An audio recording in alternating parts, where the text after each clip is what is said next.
Tantangan apa lagi yang akan dihadapi Uesugi untuk membuat para gadis kembar mau belajar dengan Uesugi? Adakah trik baru yang Uesugi berikan di part ini? Nah, biar kalian gak penasaran, yuk kita tonton aja sekarang juga. Inilah dia Gotobun no Hanayomi. Di sini terlihat Uesugi yang sedang belajar. Kebetulan hari ini dia libur untuk mengajar para gadis kembar. Maka dari itu Uesugi akan memanfaatkan waktu ini sebaik mungkin. Saat Uesugi fokus belajar, tiba-tiba rumahnya kedatangan tamu dan ternyata itu Itsuki.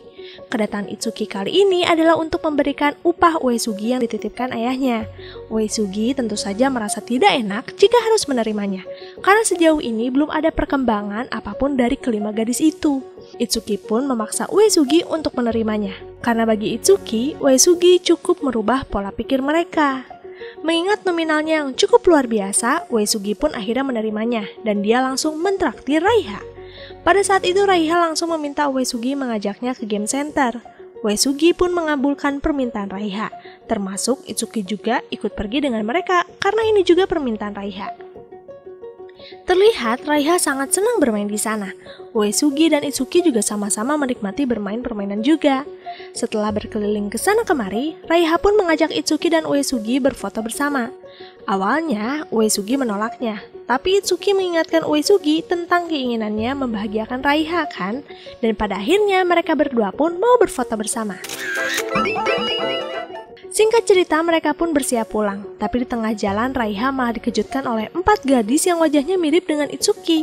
Yotsuba pun menghampiri Raiha dan langsung mengajaknya mengunjungi festival kembang api. Raiha tentu saja dengan senang hati ingin ikut dengan mereka. Uesugi tidak tega jika harus melarang Raiha pergi ke sana, maka dari itu Uesugi mengizinkannya. Tapi ada syarat, 5 gadis ini harus menyelesaikan PR sebelum pergi ke festival. Dengan terpaksa, mereka pun mau menuruti permintaan Uesugi. Setelah berhasil menyelesaikan PR, mereka pun bisa datang ke festival kembang api. Terlihat kelima gadis termasuk Raiha sangat senang. Sedangkan Uesugi memutuskan untuk istirahat saja. Saat Uesugi sedang istirahat, Uesugi sempat melihat Ichika menerima telepon yang cukup misterius.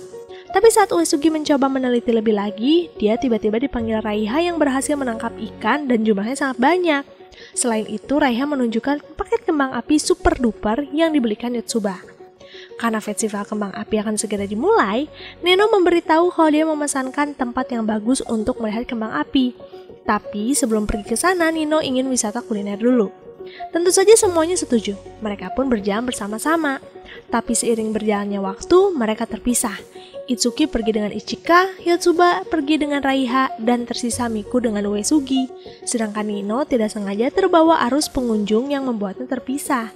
Tapi untungnya Uesugi menyadari lebih awal dan langsung membawa Nino menjauhi kerumunan. Setelah diselamatkan Uesugi, Nino minta diantarkan ke gedung tempat mereka akan melihat kembang api. Nino menebak kalau saudarinya sudah ada di sana. Tapi sesampainya mereka di atap gedung, ternyata tidak ada satupun yang sampai. Nino pun baru ingat kalau dia belum memberitahu saudarinya alamat tempat ini. Nino sangat ingin berkumpul berlima di sini, karena sudah jadi tradisi mereka melihat kembang api bersama, seperti saat ibunya masih ada. Uesugi pun mencoba mencari dari atas dan kebetulan dia langsung menemukan Ichika.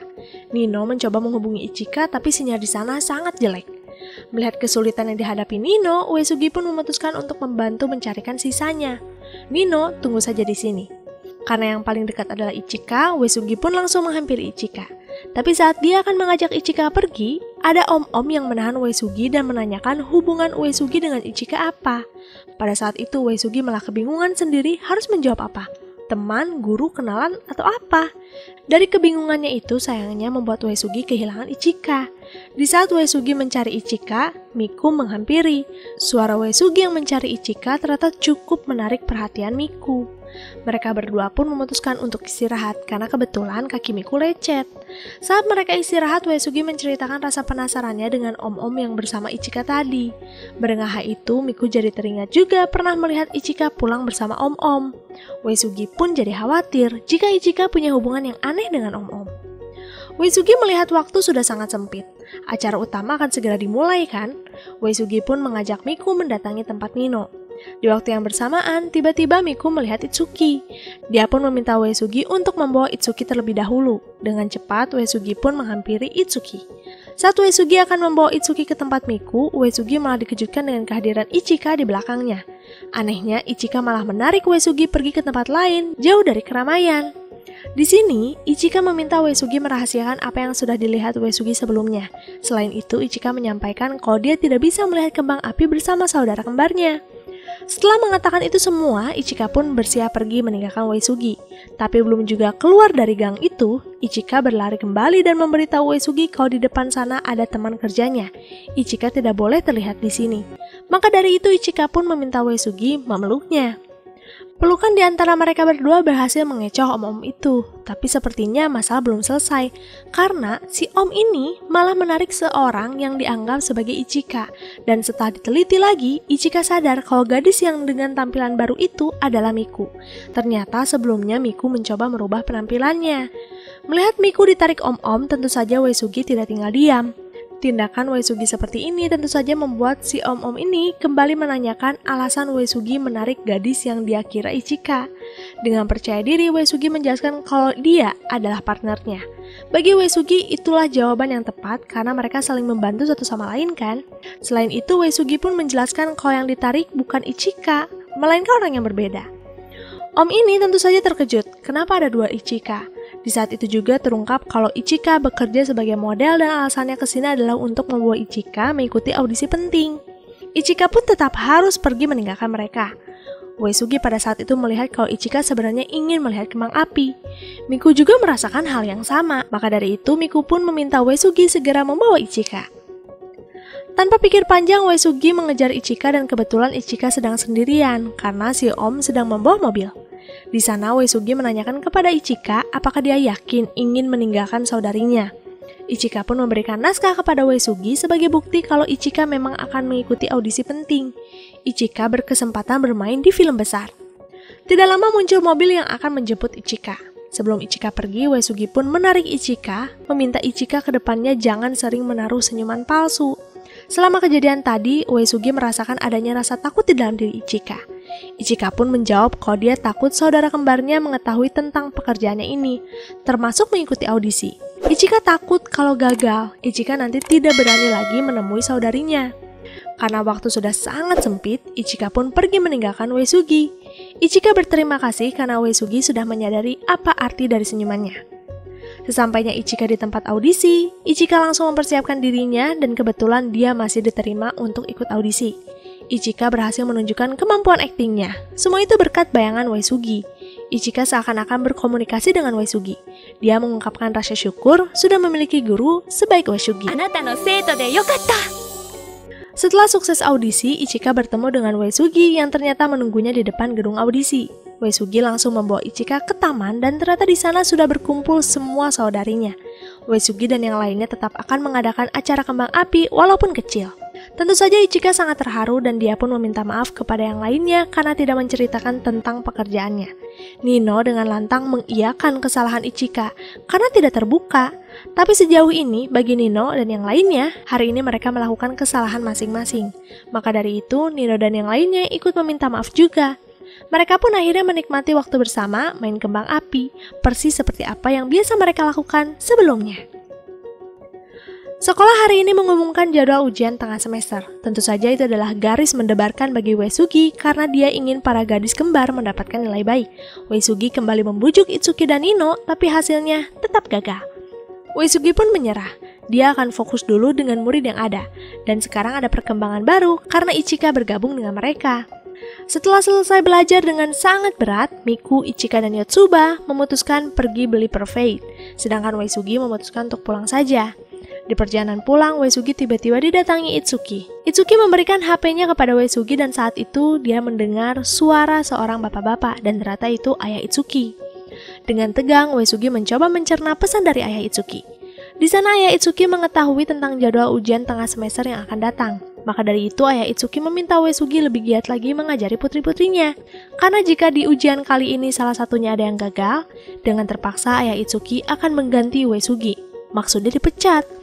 Tentu saja pada saat itu Uesugi sangat terkejut karena ini adalah mata pencahariannya. Belum juga Uesugi memohon untuk dirubah aturannya, ayah Itsuki sudah menutup telepon.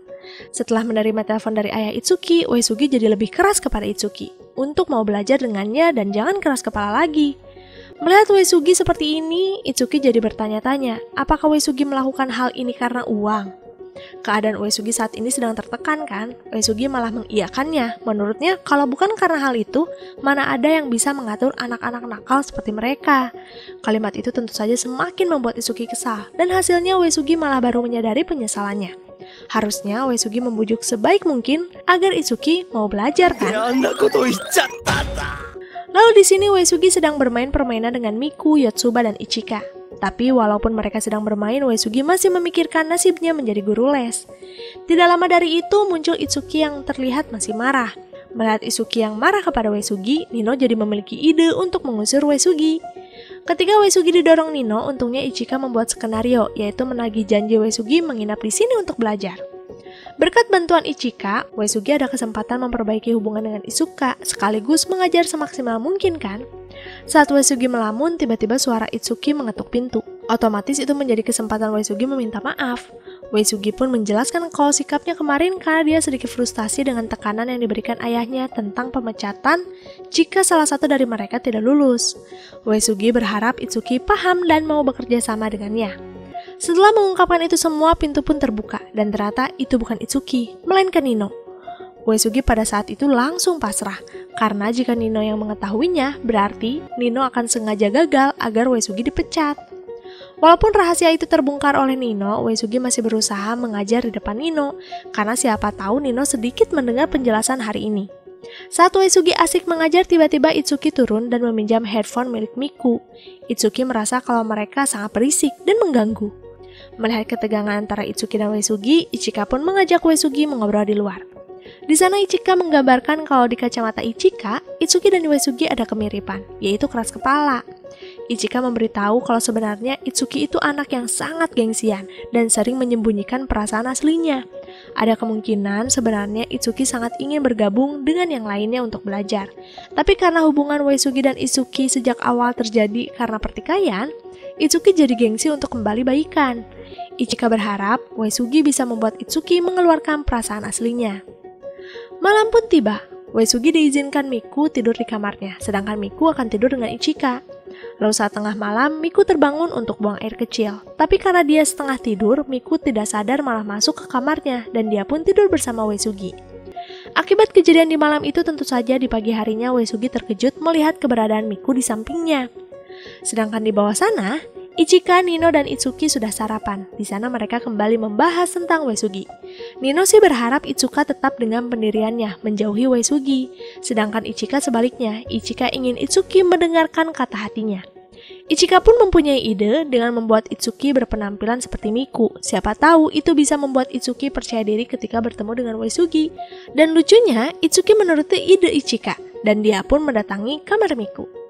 Kehadiran Itsuki di depan kamar Miku tentu saja mengejutkan Uesugi. Karena pada saat itu Uesugi sadar kalau yang di depannya ini Itsuki, bukan Miku. Miku kan ada di dalam kamar. Uesugi tidak ingin Itsuki mengetahui keberadaan Miku ada di kamar, maka dari itu Uesugi memberitahu semuanya kalau Miku kemungkinan pergi ke perpustakaan. Karena alasan itu, Ichika pun mengajak Yotsuba dan Uesugi mengunjungi perpustakaan juga. Tapi terlihat Uesugi yang murung.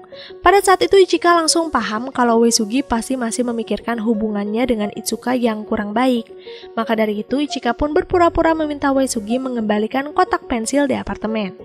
Uesugi memahami maksud Ichika, sehingga dia pun kembali ke apartemen. Sebelum masuk ke apartemen, Uesugi sempat bertemu Miku dan untuk menutupi apa yang sudah terjadi, Uesugi menjelaskan kalau tadi malam Uesugi tidur di sofa dan untungnya Miku percaya. Setelah menyelesaikan masalah kecil itu, Uesugi pun mendatangi Itsuki yang tertidur. Di sana Uesugi membangunkan Itsuki seakan-akan dia adalah Miku. Jadi sejak di perpustakaan, Uesugi sadar kalau perkataan Ichika itu benar. Itsuki sangat gengsian, jadi kejadian tadi pagi saat Itsuki berpura-pura jadi Miku adalah bentuk usaha Itsuki mendekati Uesugi. Itsuki pada saat itu memutuskan mengiyakan dirinya kalau dia adalah Miku, dan mereka pun bisa belajar bersama tanpa ada gengsi-gengsian. Saat suasana tenang, Uesugi pun mulai meminta maaf kepada Itsuki atas kejadian beberapa hari yang lalu. Itsuki pun meminta maaf atas keras kepalanya selama ini, dan dari kejadian hari itu akhirnya memperbaiki hubungan di antara mereka. Hari ujian pun tiba. Uesugi yang menginap lagi di apartemen mereka berharap hari ini mereka bisa mengerjakan soal dengan baik. Tapi saat Uesugi melihat jam, dia dikejutkan dengan jam saat ini karena menunjukkan kalau mereka sudah sangat telat pergi ke sekolah. Mereka berenam pun berlari sekuat tenaga menuju sekolah dan sepertinya stamina Yotsuba lebih baik dari yang lainnya. Uesugi tidak boleh membiarkan mereka telat masuk ujian karena ini akan sangat fatal.